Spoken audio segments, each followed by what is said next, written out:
Never in human history have we had more ways to connect. Yet never before have we felt this alone. Think about it. With a single tap, you can send a message to someone on the other side of the world. In less than a minute, you can scroll through hundreds of faces. You might even have thousands of followers, people liking, commenting, reacting. And yet, when the lights go out at night, when the room goes quiet, many of us still feel that ache, that hollow sense of being completely alone. This paradox isn't just sad, it's dangerous. Because loneliness isn't simply a mood you can shake off. It's a silent epidemic, shaping an entire generation, eroding our health, our happiness, and most of us don't even realize it's happening until we feel it deep inside.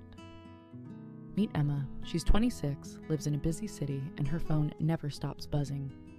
2,000 followers, 3 active group chats, a feed overflowing with smiling faces. From the outside, it looks like her social life is thriving. But here's what the outside doesn't show. It's Friday night. Rain patters against her window. She's curled up on her couch, feeling low. And in that moment, Emma realizes something painful. There isn't a single person she feels she can call. Not one friend to lean on. Not one shoulder to cry on. Emma isn't alone online. She's surrounded by notifications, emojis, and digital voices. But offline, she feels utterly, profoundly alone. And she's not unique. She's not an exception. Emma is part of a global pattern. Studies show loneliness has doubled over the past 50 years, even as our digital connections have multiplied beyond anything our grandparents could imagine. So how is it possible? How can we live in a world where we are more connected than ever and yet feel so profoundly disconnected? Humans did not evolve for infinite networks. We evolved for tribes, tight-knit groups of maybe 50, maybe 150 people at most. Around the fire, working side by side, sharing songs and rituals, that's where we found belonging. That's how we survived. And here's the painful truth. Digital connections don't meet the same need. A like is not love. A follow is not friendship. A group chat is not the same as a real, vulnerable conversation. That's why, in this world overflowing with digital connection, so many of us feel starved for real human connection. Because loneliness in the digital age isn't about being physically alone. It's about being emotionally disconnected from others, and sometimes, painfully, from ourselves. Loneliness isn't just something you feel. It's something your body experiences, like hunger or thirst or pain. Neuroscientists have discovered that when we feel socially excluded, the very same regions of the brain light up as when we experience physical pain. And the cost isn't only emotional. Chronic loneliness has been shown to be as harmful to your health as smoking 15 cigarettes a day. It weakens the immune system. It raises stress hormones. It increases the risk of heart disease, depression, anxiety, even premature death. Why?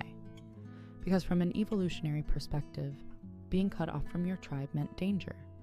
If you were alone, you were vulnerable. Now add social media to the mix. Instead of easing the pain, it often pours fuel on it. Every ping, every notification, every like delivers a tiny spark of dopamine, a short-lived rush of pleasure. But it fades almost instantly. And when it does, the emptiness feels even bigger.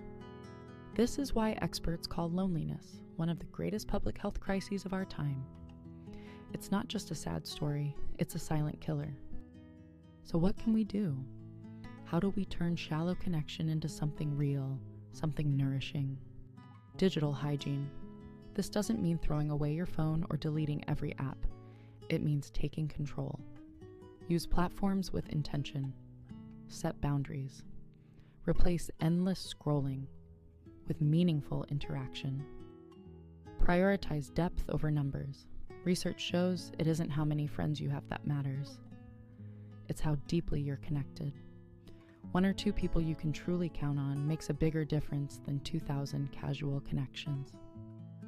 Build community. Loneliness doesn't dissolve with one long conversation. It heals in shared purpose. Join a class, volunteer, be part of a group where people come together not just to consume, but to create, to share, to belong. And remember, small steps matter more than grand gestures. One message, one coffee, one invitation. These are the threads that weave back the fabric of belonging. You are not broken. You are not weak. You are simply human. Loneliness is not your enemy. It's your brain's way of whispering that you need connection, just as your stomach whispers when you need food, or your throat when you need water. We live in a culture that tells us belonging comes from numbers, more friends, more likes, more followers. But the truth is, belonging doesn't come from numbers at all. It comes from depth, from the people who see you, who know you, who stand with you. So if you feel lonely right now, know this: you are not the only one.